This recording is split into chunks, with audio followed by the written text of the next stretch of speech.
Elon Musk is effectively charging Wall Street rent right now. Think about this dynamic for a second.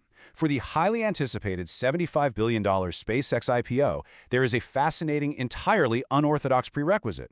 If a major investment bank, a law firm, or an auditor wants the privilege of underwriting or advising on this massive deal, they are literally being required to purchase tens of millions of dollars in subscriptions to xAI's chatbot, Grok.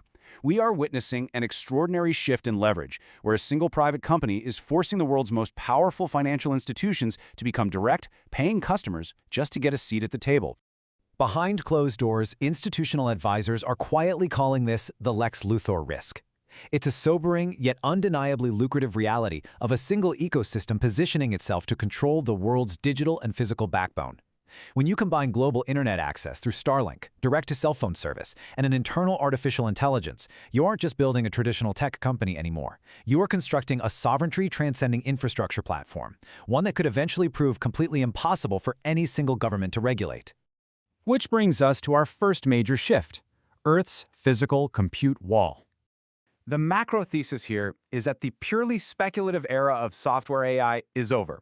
Smart capital is now violently rotating into hard infrastructure, and the reason is simple: the Earth is hitting a physical limit. Down here, terrestrial data centers are burning through billions of liters of water just to keep their servers from melting down, while simultaneously maxing out local power grids. But if you shift that infrastructure into low Earth orbit, those constraints just vanish. In the vacuum of space, you don't need massive mechanical refrigeration or cooling towers. All that immense heat simply dissipates into the void for free through passive radiative cooling.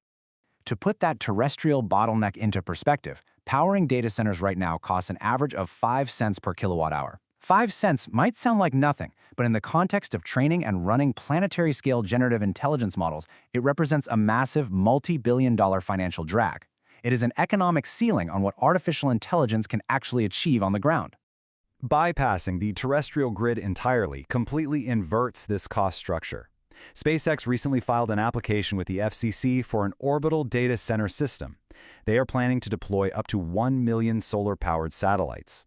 By harnessing uninhibited continuous solar energy in deep space, those projected power costs drop to a fraction of a penny, $0.001 per kilowatt hour.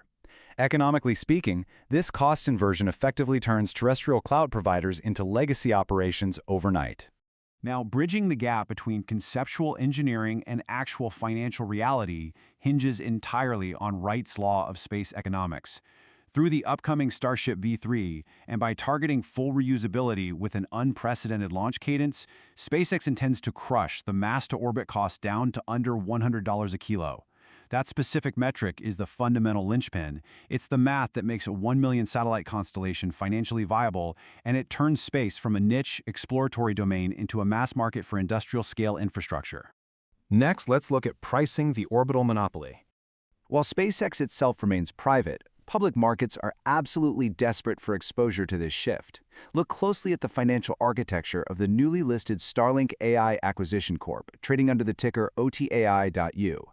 By utilizing a fractional rights model instead of traditional warrants, they deliberately eliminate the dilutive overhang that burned so many retail investors 5 years ago. This is highly disciplined cap table management. It's designed explicitly to protect and reward long-term institutional capital, rather than your everyday speculative day traders. And that institutional capital is currently gripped by serious FOMO, willingly paying a 42% premium for seed-stage AI startups compared to their non-AI counterparts. But we shouldn't dismiss this as blind speculation. Institutions view hard tech and AI infrastructure as a safe harbor right now.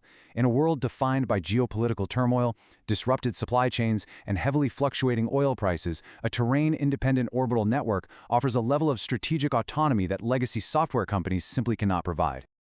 Now let's examine the hardware side, the trillion transistor trade. Interfacing with this massive orbital network requires an equally massive hardware footprint back on Earth, which is fundamentally altering the semiconductor landscape. Consider the audacity of the recent Cerebras IPO. We're looking at a company going public with the wafer-scale Engine 3. This is a single processor utilizing an entire silicon wafer, housing an unbelievable 2.6 trillion transistors. Compare that to NVIDIA's industry-standard Blackwell chip at 80 billion. But the concentration risk here is what's truly remarkable.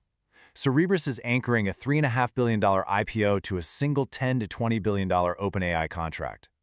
Seeing a backlog worth nearly 50 times the company's previous year's revenue tied to essentially one customer is sobering. But from a market perspective, it's incredibly compelling.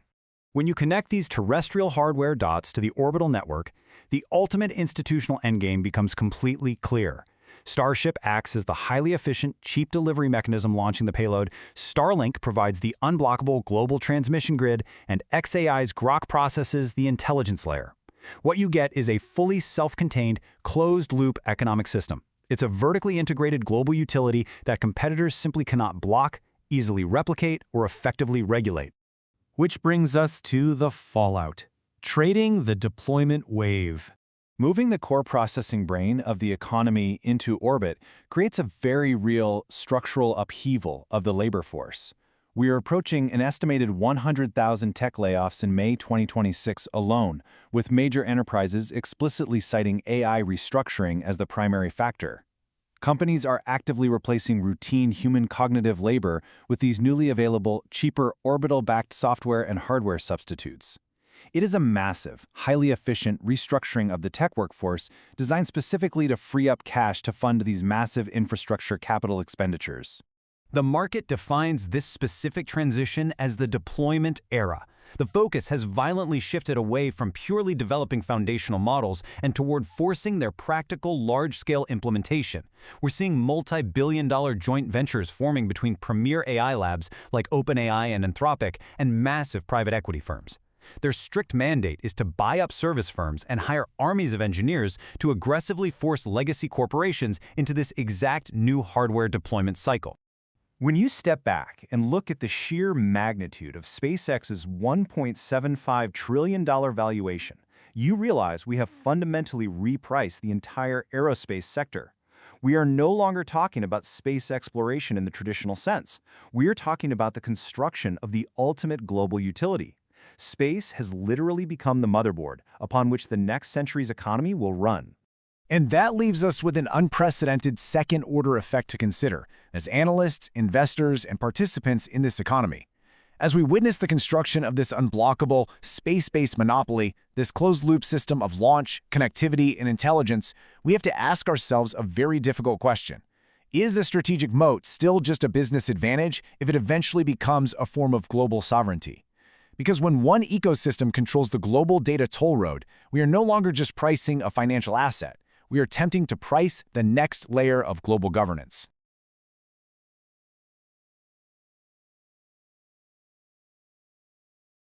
An investment in knowledge pays the best interest, so why not invest in this channel? Click like and subscribe for more.